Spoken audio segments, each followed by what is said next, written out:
Jangan lupa untuk subscribe YouTube channel Metro TV News dan nyalakan notifikasinya.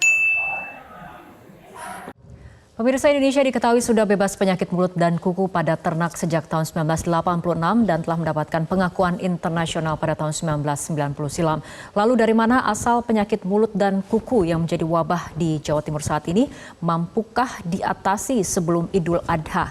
Telah bergabung dari luar studio Pengurus Besar Perhimpunan Dokter Hewan Indonesia, Bapak Muhammad Munawaroh. Selamat malam, Pak Munawaroh.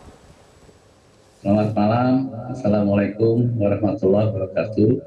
Waalaikumsalam warahmatullahi wabarakatuh. Pak Munawaroh, ketika kita melihat bagaimana kemudian daya tular virus ini antar ternak sangat tinggi, 90% hingga 100%, apakah artinya kasus akan berpotensi untuk meningkat beberapa waktu ke depan? Baik. Mbak Fitri ya, terima kasih atas pertanyaannya. Jadi seperti kita ketahui, kita ini sekarang bisa dikatakan kebobolan. Karena sejak tahun 1990 sebenarnya kita ini sudah bebas. Ini menjadi hal yang sangat memprihatinkan bagi kita.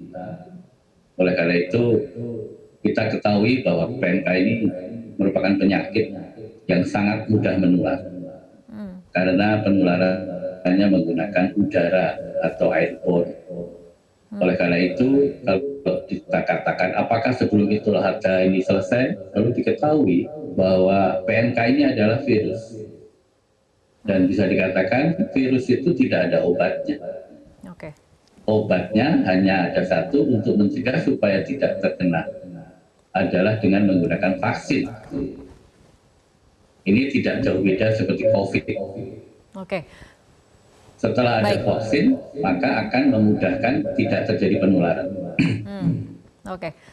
Pak Munawaroh, tadi seperti Anda katakan bahwa ini kebobolan, tapi menurut Anda pintu masuk persebaran PMK sendiri dari mana asalnya menurut Anda? Baik, jadi sejak dikeluarkan PP baru yaitu PP nomor 4 yang menyatakan bahwa PP nomor 4 tahun 2016 yang ini sebenarnya sudah kita pernah memberikan masukan kepada pemerintah, yaitu mengizinkan mengimpor sapi ataupun daging berasal dari negara-negara yang belum bebas PMK. Kita ketahui kita pernah memasukkan daging dari India, kita pernah memasukkan daging dari Brasilia. Ini adalah kecerobohan bagi kita semua. Karena membebaskan PMK ini membutuhkan waktu yang panjang dan membutuhkan nilai budget yang tinggi. Sehingga kami menginginkan bagaimana PP nomor 4 tahun 2016 ini ditinjau ulang. Sehingga tidak ada lagi daging yang masuk dari negara-negara yang masih belum bebas PMK. Oke, baik. Pak Munawaroh, dengan melihat kondisi saat ini, apakah perlu ditetapkan status KLB? Baik, untuk status KLB hari ini yang baru dideklar oleh Menteri Pertanian adalah Kabupaten Aceh Tamiang dan Provinsi Jawa Timur.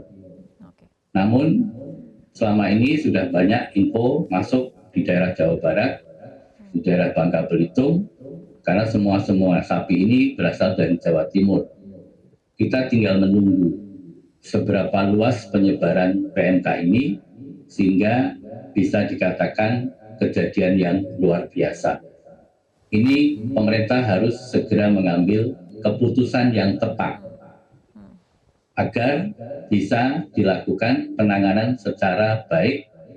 Karena saya mendengar bahwa untuk memberikan satu pertolongan kepada pemerintah masyarakat, itu hanya satu yang dibutuhkan. Segera lakukan vaksinasi.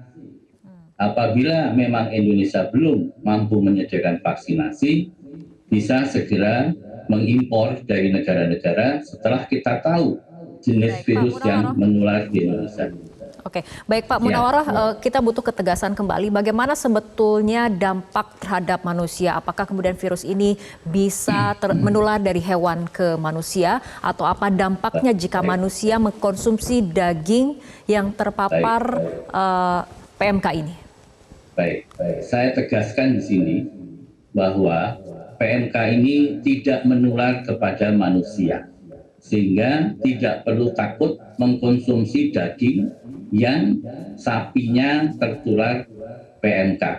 Asalkan dikelola, direbus, dimasak dengan matang. Jadi saya tegaskan di sini masyarakat tidak perlu ragu untuk mengkonsumsi daging sapi, domba yang terkena PMK. Saya tegaskan, ya. Baik. Kita harapkan pemerintah dapat segera melakukan langkah cepat dan tepat untuk mengatasi ataupun mengendalikan wabah penyakit PMK ini di ternak. Terima kasih Bapak Muhammad Munawaroh telah berbincang bersama kami malam hari ini.